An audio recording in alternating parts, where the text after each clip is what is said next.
de la crise, on s'est mis plus en mode communication avec la direction. On a établi des rencontres hebdomadaires avec le comité de direction qu'on a éventuellement transformées en résolutions pour approuver les décisions quand il y avait des décisions, mais c'était plus des discussions sur comment s'assurer de la sécurité de nos employés, la sécurité de nos animaux. Évidemment, c'est hyper important pour nous. Alors, dès le début, il y a eu un protocole d'établi pour s'assurer de la sécurité des animaux. Évidemment, on est obligé à continuer à les nourrir, continuer à les entretenir, les soins animaliers, vétérinaires et tout et tout. Alors, il y a eu un protocole d'établi, on a divisé les équipes. Puis pour ça, on remercie infiniment nos employés qui se sont confinés chez eux et confinés aussi au jardin zoologique, divisés en des équipes qui ne se rencontraient pas sur le terrain. On a divisé le parc en deux sections et en deux endroits où les gens s'habillaient, se changeaient avant de retourner à la maison pour qu'il y ait le moins de contact possible et le moins de contact possible différent avec les animaux aussi. Alors, nous, on s'est mis le conseil d'administration en disponibilité pour l'administration, pour discuter, supporter et à l'occasion conseiller aussi l'administration sur les suivis et les meilleures pratiques à adopter dans ce contexte. Évidemment, on est membre de l'AZA, une association internationale qui déjà, on a renouvelé notre accréditation justement l'an dernier. Donc, on est accrédité pour les 5 prochaines années, mais pendant cette période-là, ils avaient un suivi plus serré où à toutes les 2-3 semaines, ils envoyaient des questionnaires à répondre à l'administration pour le suivi des animaux, pour qu'est-ce qui était fait, quelles les mesures qui étaient prises.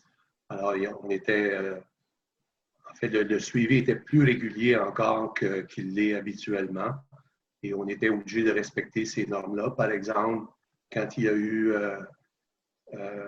un tigre infecté au zoo de New York, ben, ça a découlé en d'autres suivis à faire, puis d'autres resserrer plus les mesures à ce moment-là. On était obligé de respecter ça.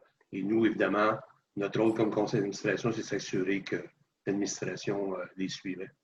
Pour les réunions du conseil d'administration, je dirais que au contraire, au niveau des tensions, je pense qu'on n'en a pas normalement énormément, mais il y en avait encore moins. On a senti vraiment que le niveau de confiance et de communication entre l'administration et le conseil d'administration et vice-versa était solide. L'attention était vraiment portée sur la suite des choses, sur s'assurer de la sécurité, s'assurer de la pérennité de l'organisation, en fait, et des meilleures mesures à prendre pour s'assurer de ça. Alors, on a dû, par exemple, mettre des employés à pied, garder d'autres à temps réduit, utiliser des subventions gouvernementales pour assurer le maintien, parce qu'on ne se le cachera pas, les mois de mai, juin, c'est des mois très importants pour l'organisation. Là, maintenant, on est réouvert, mais évidemment, à niveau très réduit. En juin, autour des fêtes, là, Saint-Jean-Baptiste, on peut aller jusqu'à 10-12 000 personnes sur le site. Maintenant, on va être réduit à quelque chose entre 2 000 et 5 000, tout dépendant des moments de réouverture du parc aquatique. Mais au comité de gouvernance, ce qui nous préoccupait surtout, c'était d'avoir des réunions régulières, malgré que l'administration était toute en télétravail. Ça compliquait un petit peu les affaires. Au début, on a utilisé la plateforme Zoom pour finalement modifier et transférer sur Teams, qui facilitait les choses parce que l'administration était sur Teams. Donc, comme on faisait des réunions régulières, ça, c'était la chose qu'on voulait s'assurer. On voulait surtout aussi s'assurer d'une assiduité du conseil d'administration pour que tout le monde soit sur la même page. Puis ça, on a obtenu ça très, très facilement. Le conseil d'administration s'est réuni à presque complet, presque à toutes les réunions, même si au début, on était à toutes les semaines. Ensuite, on a réduit un petit peu la cadence aux 2 semaines et ensuite aux 3 semaines, en incluant les réunions régulières qu'on a conservées. L'autre préoccupation qu'on a, puis qu'on a toujours, c'est l'assemblée annuelle, qu'on ne pouvait pas tenir physiquement, qu'on ne peut toujours pas tenir physiquement actuellement. Et alors, on est à s'organiser pour la tenir virtuellement, maintenant que le gouvernement a passé, il y a quelques semaines, une modification de réglementation qui permet de tenir les assemblées annuelles de façon virtuelle. On est en train de s'organiser pour la faire de façon virtuelle. Alors, c'est pas mal au niveau de la gouvernance là, ce qu'on a voulu s'assurer.